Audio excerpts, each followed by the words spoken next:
Okay, now I want to continue the game between Grunfeld and Schenkein, played in Vienna 1915. And black just played its 14th move of castling. And now white on its 15th move played bishop to f4. The idea here is to, white is threatening to play the knight to here, where it exposes an attack on the queen, forcing the queen to move, and then white will just capture the rook, winning the exchange. So black played bishop to b6, or d6, sorry, bishop to d6. The other option for black was to move probably the queen to c8. But now white plays c5, and I guess it looks like black has too many options. It can capture the pawn or capture the knight. Here's probably what would happen if black captured the knight. Then the bishop would recapture, forcing the queen to move. The queen would, what happens is that now, after the queen moves, white is threatening to capture the knight and open up the pawn structure. So if the queen now moves to here, there's problems for black. I mean, black could play something like this, where probably black would just take the bishop. Probably wouldn't be a good move by white, actually, because black would get a bishop and a pawn for the for the rook. Even a stronger move would probably be something like queen to d3, threatening to capture the knight, and then with mate on h7. So that doesn't look too hot for black. So black actually captures the pawn, and then white will recapture the pawn. And now black is practically forced to capture the knight, and then white recaptures. And then once again we have the problem of what to do with the queen, because I just covered if the queen goes to e7, then white has this great move of d6 potentially. So what is so just to show that if queen goes e7, then there. So what is black to do? Also, if the queen goes to c8, then white just captures the knight. So this is black's real dilemma, is that if almost any move is not good for black, so black just tries a5.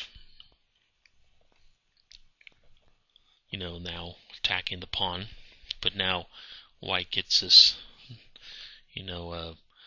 this nice attack. It's going to open up the king's side and eventually win the game here. So a lot of these moves are almost automatic. So the bishop takes, pawn takes, queen to g4 check, king to h8, queen to h4, threatening mate on h7 because of the bishop here, on c2. Black plays f5, the only move really to stop the mate. So how does white win now? Well, white wins by invading the camp of black. The queen is going to come to e7, because it sees a weakness here, is that these two rooks here and this bishop. So what it's going to do, it's going to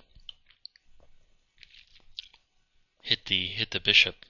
And probably what black should have done is just let the bishop be taken, because what it does is it tries to save the bishop and it just loses outright. Because if you look at it, there's now a double attack when or maybe I should back up a move. Is that the black blocked, and now there's a double attack on this rook.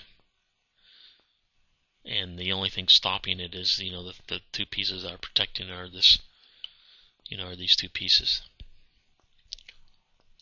So white's going to queen e7.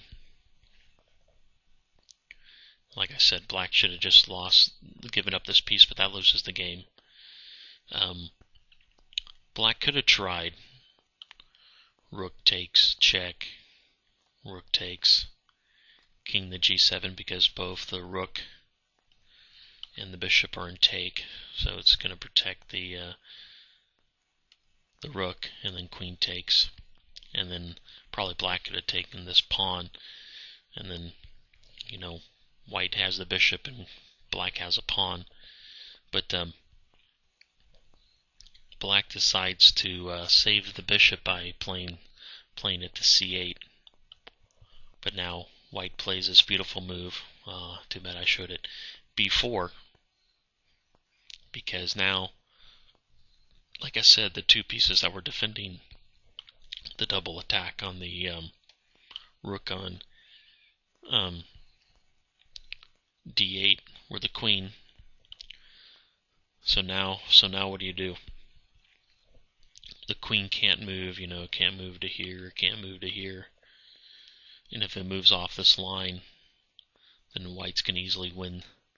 White's just going to take the rook, and it's going to end up winning a rook. So at that point, black resigned. And that is the game between Grunfeld and Schenkein, played in Vienna in 1915.